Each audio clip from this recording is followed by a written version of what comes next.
Not a lot of preamble today because this is my second recording. My thoughts today are centered on the idea of advance notice in attacks and how we seem to think that just because we saw it on Twitter, just because we saw it on a podcast, just because we read it in a questionable media outlet, that's the gospel truth. And again, the video that I had before this one, I was talking about how stupid the media must think us to be. Well, this is reinforcing that idea. There's been a lot of talk about Russia and Ukraine and the fact that today is the 16th of February, 2022. There's been a lot of speculation that Russia is going to attack Ukraine tomorrow, February 16th, 2022. And I've been reading a lot of this stuff. I've been kind of watching videos. I keep my ear to the ground, even though I'm not really on social media as much as I used to be. And I just can't help but wonder how stupid some of these people are that believe this. And I really, now that I say that, I really have to kind of walk that back a lot, because it's the accusation of how stupid. It's that phrase that I've used twice in videos that just drives me crazy. People are gullible, and the problem is people don't really understand what they don't know about a topic or about a subject or about an event or whatever until they're exposed to different information. But the problem is most people nowadays do not expose themselves to different information. So going back to the whole Russia is going to attack Ukraine on the 16th of February, or Wednesday. Well, why don't you just carry it one step further? Why don't you say 2:15 on Wednesday, blah, blah, blah. Russia is going to initiate an attack, and this is how they're going to do it. This is why I have a problem with this. This is why the whole notion is just stupid to me. Name one major war that started off with one definitive attack. And yes, I do realize the sun's coming through the window and creating a blind spot. But name one attack that was a precursor to a major conflict that was actually scheduled out to the point where the media could cover it. You know, and this reminds me about, it was an article I read a long time ago, and I can't remember the source because, you know, I love providing sources. But they were talking about the invasion of Mogadishu back in 91 or 92, I think it was 92. And how they jokingly called it the Charge of the Klieg Light Brigade. And for those people who don't know what a Klieg Light is, the Klieg Light is they're the big spotlights that you see in front of, or that you used to see in front of movie theaters to show a grand opening or a premiere or anything like that. They're the huge spotlights, right? They called it the Charge of the Klieg Light Brigade because the whole thing turned out to be somewhat staged, and I don't like saying it was definitively staged because then that's dealing in absolutes, and we all know how I like dealing with absolutes. But the reason why they called it that was because there were reporters on the beach filming the Marines that were doing their amphibious assault onto the beaches of Somalia near Mogadishu. And they were comically interfering with the whole process. Getting in the way, blinding the soldiers, the Marines, as they were doing their landing, which is just kind of funny. I mean, it's we're that desperate for information that we'll suspend disbelief, we'll suspend credibility, and we'll believe anything that fits what we expect. We expect Russia to attack tomorrow. But anybody who's been in the military, anybody who's studied the military knows that it never works out that way. That's just idiotic to assume that. No. That's arrogant to assume that the proper media outlets will be given the advance notice that the societies of all major countries involved will be given warning that this is going to happen. Now, I could be wrong. I could be way wrong. And something does happen tomorrow.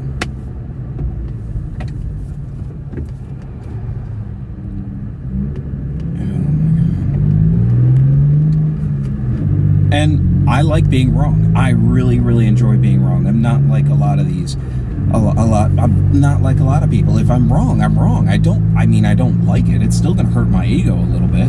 Hey, you were wrong. I've been wrong about a lot of things. It's not the end of the world for me.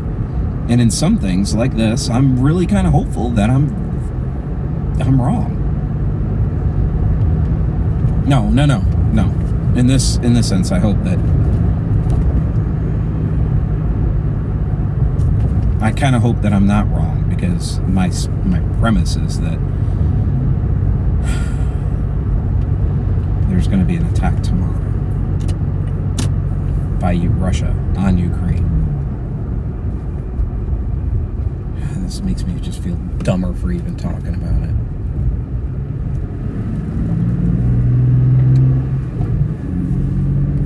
I don't like being critical, but I also don't like where we are as a society and as a world.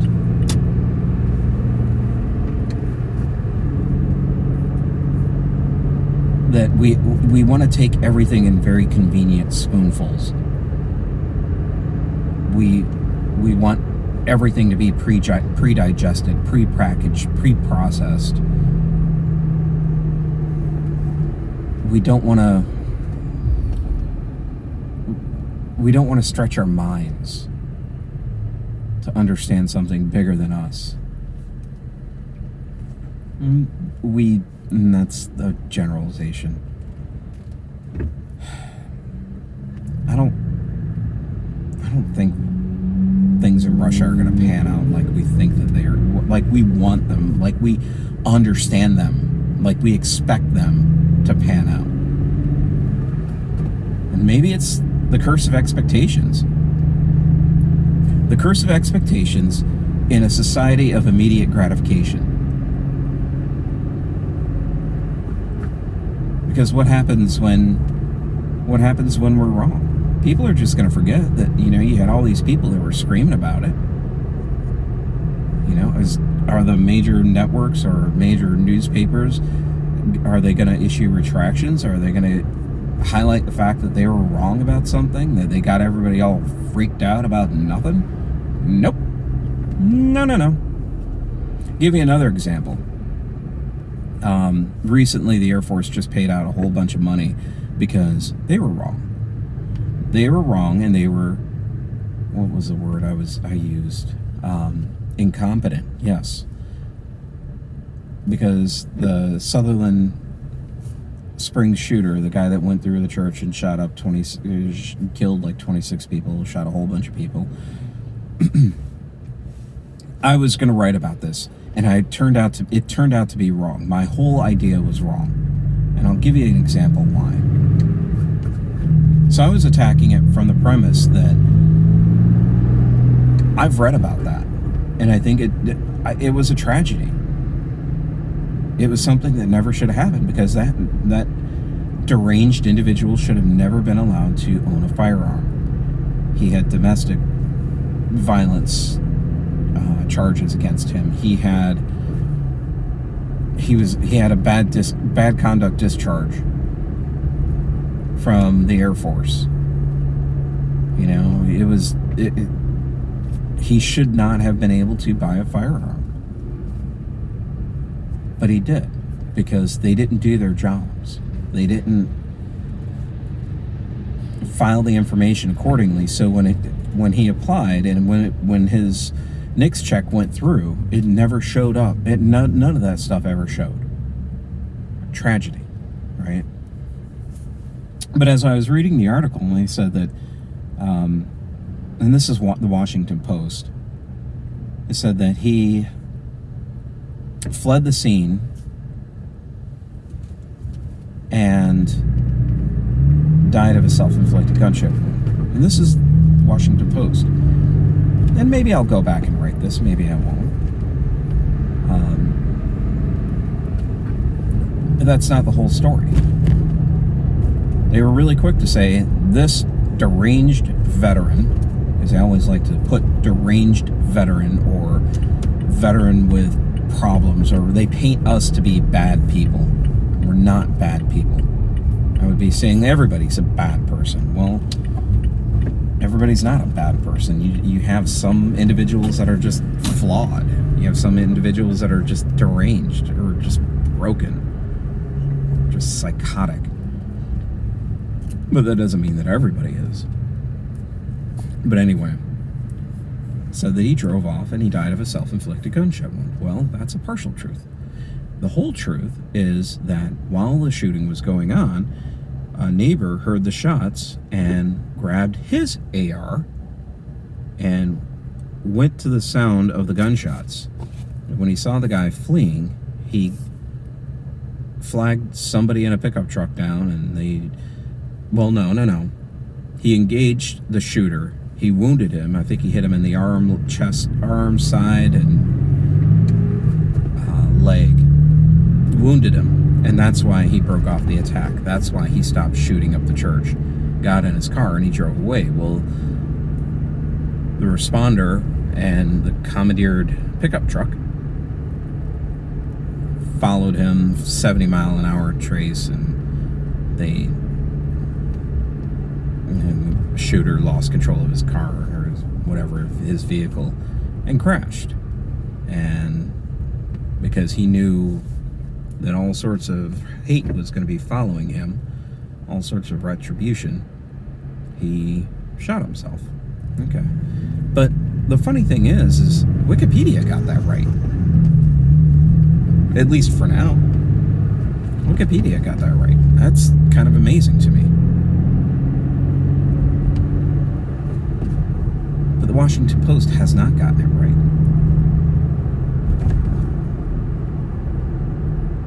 They're not getting it right. Well, sorta. And the reason why I say that this is problematic to actually to write this story, because face it, it's not really that I don't have the time. It's just that I'm really just getting emotionally worn out from all the bad news, from all the negative stuff that's going on in the world. And just sometimes you just can't.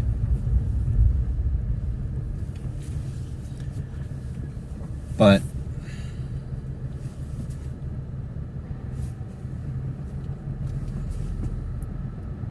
the point is that the follow-on articles, subsequent articles, distort the story, and nobody knows to ask questions, because the real story, the truth, is distorted through omission. And that's terrifying. You know, you can go back and look at the incubators, from the story about the incubators in Kuwait City that got everybody ginned up about the idea of going into Kuwait to help push the Iraqis out. Well, it wasn't the truth. There were no incubators. I think there was a congressional testimony where a witness lied.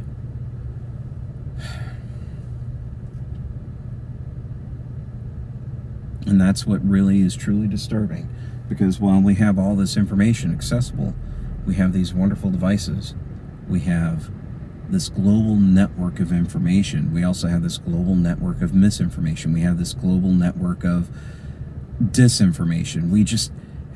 And it goes back to the analogy that I used before in Data Point, when I was talking about making the comparison of signal to noise ratio. You have the truth out there, but you don't really have a good indication of what that truth is. Or it's not clear because there's just too much to sort through.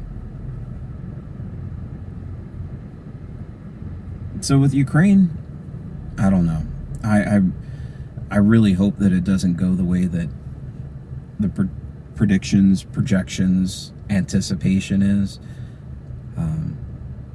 Because I don't think the Ukrainians are going to run. I don't think they're going to leave. I don't think that they're going to flee like the Syrians, like the Afghans, and I say like the Afghans, but really a lot of them just stayed. Iraqis, they stayed, but a lot of foreign fighters came in, and a lot of ne'er-do-wells came in and caused a lot of problems for us. So, I don't know. I do know that my prediction is if Russia does decide that they're going to push into Ukraine, I don't think it's going to be very good at all. Because I don't think the Ukrainians are going to give up very easily. I think it's going to be a nightmare that makes Afghanistan look like a day camp. And I really hope it doesn't come to that. And I really hope that it doesn't come to a lot of these weird theories and ideas that I have about where we're going as a society. I like the idea of vicious optimist, because I'm going to dig in and I'm going to continue on looking for the better things in the world. And yeah, maybe part of the good things that are coming out of all of this is that people are being more selective about their information sources. They're refining their arguments a lot more. They're pulling from more sources. They're acknowledging the opposition or the opposing perspective. They're acknowledging the challenges that are underlying. They're not looking at just if we fix this, then we fix everything. No, nothing's ever that easy. But we'll see. I mean, maybe part of it too is that just people get so holed up in their echo chambers that they entrench and they just don't come out. And sometimes I wonder about if I'm doing that myself. I wonder if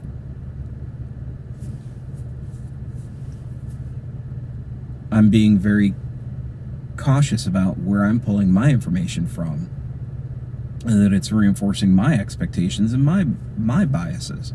This is human. This is how we are. This is how we've always been. But I'm hopeful. I'm hopeful because no matter what,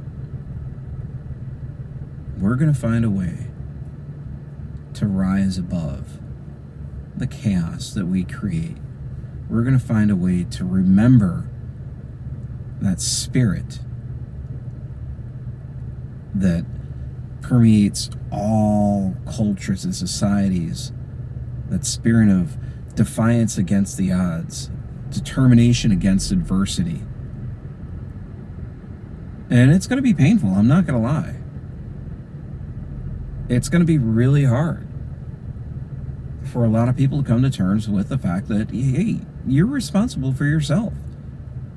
And you're responsible for your actions. My wife was talking about this yesterday, and she said, or 2 days ago, and she said she felt sorry for the people of Ukraine. I told her I didn't, because, well, I do, but I don't. This is what they voted for. And she goes, well, I don't understand. I mean, the president of Ukraine he's making things worse. And I said, well, Ukraine's a grown-ass country. Chinook. And I'm sorry, but if he's the head of Ukraine, he has access to a lot more information. He should be able to telegraph what the courses, where the course of actions, where the options are going to take him, where things will go. And if he's going to push for wanting to be part of Ukraine, part of EU or part of NATO, he has to understand that it's not going to be something that's going to go over well with a country like Russia that's very close. Well, I feel sorry for the people of fill in the blank, Canada. No, these are the leaders that they elected. These are the leaders of their country. And while I feel sorry for them, this is what you wanted, right? This is what we wanted. But, like I said, I'm hopeful. I'm hopeful that people will start paying attention. I'm hopeful that people will start speaking out. I'm hopeful that people will start doing what they can to make the changes that offer the most benefit for the most people. Not one group, not one party, not one anything. I don't want one party control. And since I have a little bit of time left, I want people to hold people accountable. I want there to be accountability. You know, I don't want retribution. I want accountability. I want people to be, and I'm not talking about political leaders. I want accountability for individual actions. If you do this, then this happens.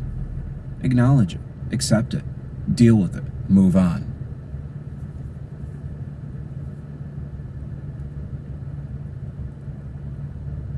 You know, I want people to sit there and just take the political identity out of it, right?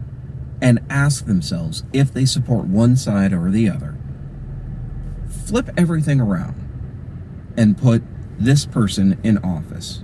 Put yourself in this position. Put this person in office and have everything stay exactly the same way that they're panning out.